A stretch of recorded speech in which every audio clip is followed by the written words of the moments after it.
واش راهو صاري مع المنتخبات الافريقيه في الدقائق الاخيره؟ كامل على بالنا باللي المنتخبات الافريقيه في كاس العالم 2026 كلها شرفت افريقيا، ومن اصل 10 منتخبات شاركت في كاس العالم 2026 9 منهم تاهلوا للدور 32 الدور الثاني. ولكن المشكل ما راش هنا، من اصل 9 منتخبات تاهلوا للدور 32 الى حد الان راهم لاعبين 5 منتخبات الدور 32، واحده منهم فقط تاهلت للدور 32 واللي هي المنتخب المغربي اللي فاز على المنتخب الهولندي منتخب الطواحين بضربات الجزاء. والاربع المنتخبات الاخرين اللي لعبوا الدور 32 الى حد الان كلهم تقصوا من الدور 32 وبطريقه ساذجه بالبزاف. البدايه بمنتخب جنوب افريقيا اللي لعب اولى مباراه الدور 32 امام المنتخب الكندي اللي كان صامد دفاعيا حتى جات الدقيقه 93 وين المنتخب الكندي عن طريق القائد تاع رقم 7 ذكرونا باسمه في التعليقات على بالكم انا نسيته سامحونا، سجل لهم الهدف في الدقيقه 93 وين تقصاو جنوب افريقيا وغادروا المونديال وين كانوا طيله اللقاء من البدايه الى الدقيقه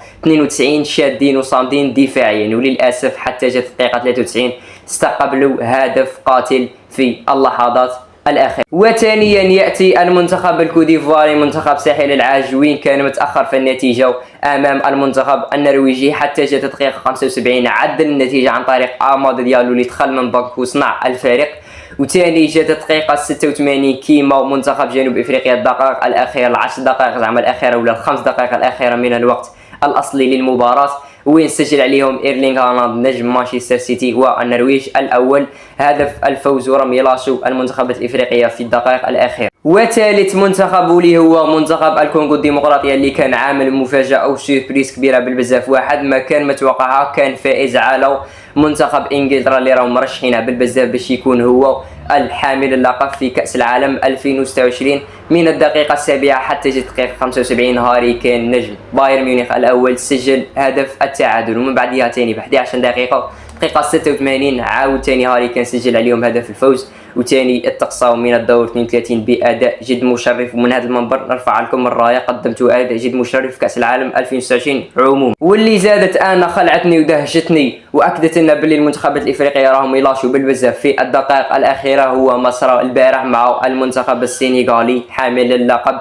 في النسخه الفارطه من كاس افريقيا 2025 بالمغرب وين كان رابح 2-0 مستحوذ بالطول والعرض على اللقاء من الدقيقه الاولى حتى الدقيقه 86 وين ياتي لوكاكو يسجل هدف فقط تقليص النتيجه، ومن وراها بدقيقتين سجل ايضا تيليمانس نجم بلجيكا الاول والقائد تاعهم هدف التعادل للمنتخب البلجيكي. ومن بعدها كانوا رايحين للدقائق الاخيره وكانوا رايحين لضربات جزاء ضربات الحظ، ولكن تيليمانس سجل عليهم ركله جزاء واللي انا بالنسبه لي هذيك ماشي ركله جزاء ونظلم تماك المنتخب السنغالي على حسب ما قال ارشيفو فار. والى حد الان راه باقي 4 منتخبات افريقيه غادي تزيد تلعب الدور 32. هل هذه الاربع المنتخبات ومنها منتخبنا الوطني الجزائري غادي يلاشوا ويكونوا متقدمين في النتيجه ويديروا كما داروا المنتخبات السابقه ام يديروا كما المغرب ويتاهلوا؟ قولوا لنا واعطونا رايكم في التعليقات.